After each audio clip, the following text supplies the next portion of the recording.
So while I'm refusing to work tonight, I'm going to strain the brain tonic tincture that we made back in like February. So it's been over 6 to 8 weeks. And this is from Rosemary Gladstar's book, and it's on page 40.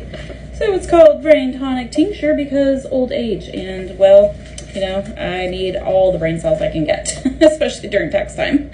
So this one, it has ginkgo leaf, go-to cola peppermint, which is really great for your brain, rosemary, sage, and I actually used Everclear in this one, I believe, or I might have used the vodka.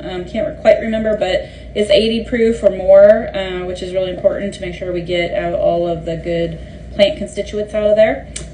So we're just going to strain this bad boy because it looks really gross. But I think I might have, my bowl might not be quite big enough, but I have just this little cone strainer and some cheesecloth in there. So actually smells like a drink. Peppermint schnapps to be exact. So we're just gonna pour that in there, and looks disgusting, but you know, it is what it is. And I'm gonna try to make sure I get all of the plant stuff out there. So I'm gonna try to do this in 3 minutes or less. So anyways, we want to get all of that in there because we're gonna squish it out and squish it down, and then just make sure, you know, we get all the goodness. So I want to just, yeah, we got a lot more in that thing. So I gotta use all your muscles. My hands smell like alcohol. Can't drink this one though, like that. But we are going to do a couple more. So squeezes, and I think that's gonna be it. There's like a ton in there actually. So I think that's gonna be good.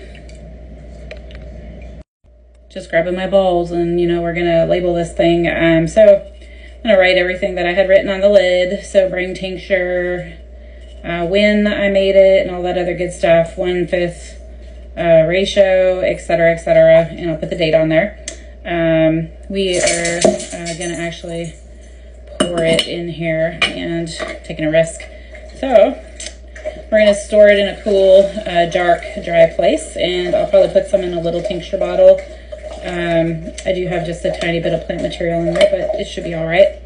And I have an empty dropper bottle that I actually cleaned out and let dry, so I'm just going to put a label over it, and then we're going to have tincture. So that's going to last. Here's my brain.